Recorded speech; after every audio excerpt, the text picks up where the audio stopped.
महाभारत के युद्ध में जब श्री कृष्ण ने हनुमान जी के क्रोध को किया शांत। महाभारत के युद्ध में अर्जुन के रथ पर बैठे हनुमान जी कभी कभी खड़े होकर कौरवों की सेना की तरफ घूर कर देखते तो उस समय कौरवों की सेना तूफान की गति से युद्ध भूमि को छोड़कर भाग जाती। हनुमान जी की दृष्टि का सामना करने का साहस किसी में नहीं था। उस दिन भी ऐसा ही हुआ था जब कर्ण और अर्जुन के बीच युद्ध चल रहा था। कर्ण अर्जुन पर अत्यंत भयंकर बाणों की वर्षा किए जा रहा था। उनके बाणों की वर्षा से श्री कृष्ण को भी बाण लगते गए, अतः उनके बाण से श्री कृष्ण का कवच कटकर गिर पड़ा और उनके सुकुमार अंग पर बाण लगने लगे। रथ की छत पर बैठे पवन पुत्र हनुमान जी एक टक नीचे अपने इन आराध्य की तरफ ही देख रहे थे।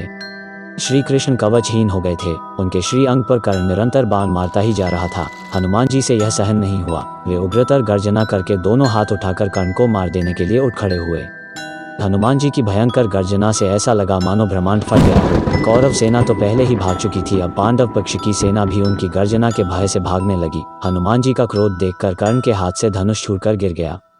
भगवान श्री कृष्ण ने तत्काल उठकर अपना दक्षिण हस्त उठाया और हनुमान जी को स्पर्श करके सावधान किया, रुको, तुम्हारे क्रोध करने का समय नहीं है। श्री कृष्ण के स्पर्श से हनुमान जी रुक तो गए, किंतु उनकी पूंछ खड़ी होकर आकाश में हिल रही थी। उनके दोनों हाथों की मुट्ठियां बंद थीं। वे दांत कटा रहे थे और आग्नेय नेत्रों से कर्ण को घूर रहे थे। हनुमान जी का क्रोध देखकर कर्ण और उनके सारथी कांपने लगे। हनुमान जी का क्रोध शांत न होते देखकर श्री कृष्ण ने कड़े स्वर में कहा, हनुमान, मेरी ओर देखो। अगर तुम इस प्रकार कर्ण की ओर कुछ क्षण और देखोगे तो कर्ण तुम्हारी दृष्टि से ही मर जाएगा। यह त्रेतायुग नहीं है। तुम्हारे पराक्रम को तो दूर, तुम्हारे तेज को भी कोई यहाँ सह नहीं सकता। तुमको मैंने इस युद्ध में शांत रहकर बैठने को कहा है।